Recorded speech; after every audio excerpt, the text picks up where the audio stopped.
कैसे चेंज करेंगे वो सारा प्रोसीजर मैं भी बताऊंगा आपको। लेकिन सबसे पहले देखते हैं कि पोलर फॉर्मेशन हमारे पास होती क्या है वो देखिए आपको ध्यान होगा सभी को, मैंने बताया था कि किसी भी complex number A plus iota B को हम ए कोमा बी, ठीक है, ए कोमा बी के फॉर्मेशन में लिख सकते हैं। और इसको मैंने क्या बोला था, ऑर्डर्ड पेयर। क्या बोला था स्टूडेंट्स, इसको मैंने बोला था ऑर्डर्ड पेयर। और ये कॉन्सेप्ट किसने दिया था, W.R. हैमिल्टन ने। Very good, W.R. हैमिल्टन ने दिया था टॉपिक। अब देखिए पोलर फॉर्मेशन की तरफ चलते हैं, बड़े ध्यान से देखिएगा, बिल्कुल आराम से। अब ये जो एक्सिस हमारे पास है, ये एक्स एक्सिस, और ये हमारे पास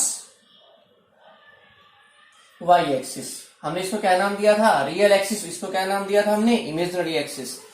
अब इसको रिप्रेजेंट करते हैं, ये जो हमारे पास ए प्लस आयोटा बी की फॉर्मेशन है, इसको हम इस कार्टेशियन प्लेन या आर्गेंट प्लेन भी कह सकते हैं, ठीक है। अब यहां देखिए हमने मान लिया ये पॉइंट हमारे पास कोई पी पॉइंट है ए बी, ठीक है, ये हमारे पास ओरिजिन है। हमने इस पी पॉइंट को ओरिजिन से मीट कर दिया इस तरीके से, और मान लिया ये हमारे पास आर है। हमने पीएम परपेंडिकुलर ड्रॉ किया, हमने पीएम परपेंडिकुलर ड्रॉ किया एक्स एक्सिस पर, और ये एंगल हमने ले लिया एंटी क्लॉकवाइज डायरेक्शन में, क्योंकि एंटी क्लॉकवाइज डायरेक्शन में एंगल हमेशा क्या होता है, पॉजिटिव होता है। और हमने कह दिया ये एंगल हमारे पास क्या है, ये एंगल थीटा है। और देखिए ये एक्स कोऑर्डिनेट हमारे पास है, तो ये डिस्टेंस कितनी हो गई, ए। ये वाई कोऑर्डिनेट है, तो ये पी एम डिस्टेंस हमारे पास कितनी हो गई, बी। ठीक है स्टूडेंट्स, अब देखिए हमारे पास आगे चलते हैं थोड़ा सा। हम सभी को पता है कोस थीटा हमारे पास क्या होता है, बेस अपॉन हाइपोटेनस। बेस कितना है, ओएम, अपॉन हाइपोटेनस कितना है, ओपी, ठीक है। इसको हम क्या लिख सकते हैं, और OM is equal to OP cos theta. OM क्या है students, A, is equal to OP क्या है स्टूडेंट्स, R कोस थीटा। इसको हम दे देते हैं नंबर 1। इसी तरीके से थोड़ा सा हम आगे चलते हैं, एंड साइन थीटा हमारे पास क्या है, यहां से साइन थीटा हमारे पास परपेंडिकुलर अपॉन हाइपोटेनस। परपेंडिकुलर कितना है हमारे पास, PM, और हाइपोटेनस कितना है हमारे पास, OP।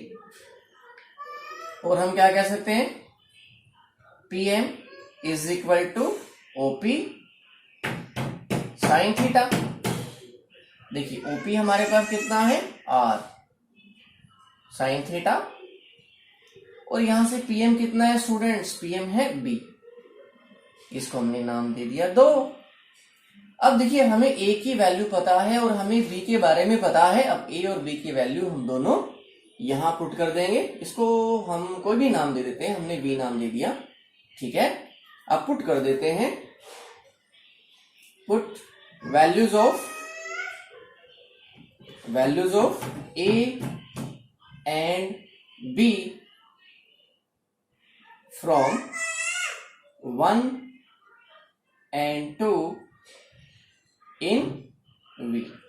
हमने A और B की जो वैल्यू है वो दोनों V, जिसको हमने नाम दिया इक्वेशन को, उसमें पुट कर दिया। तो यहां से हमारे पास A प्लस आयोटा B किसके बराबर आ गया। अब A की वैल्यू क्या है स्टूडेंट्स, यहां से R कोस थीटा प्लस आयोटा।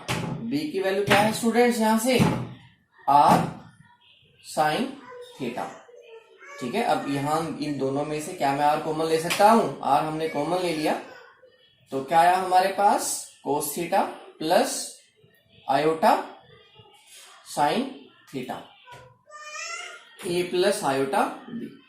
ठीक है स्टूडेंट्स, इस कॉम्प्लेक्स नंबर को हम किस में, पोलर फॉर्मेशन में चेंज कर सकते हैं।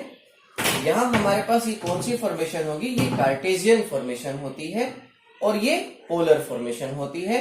यहाँ आर क्या है और थीटा क्या है, अब हम इसके बारे में डिटेल में पढ़ेंगे। देखिए स्टूडेंट्स,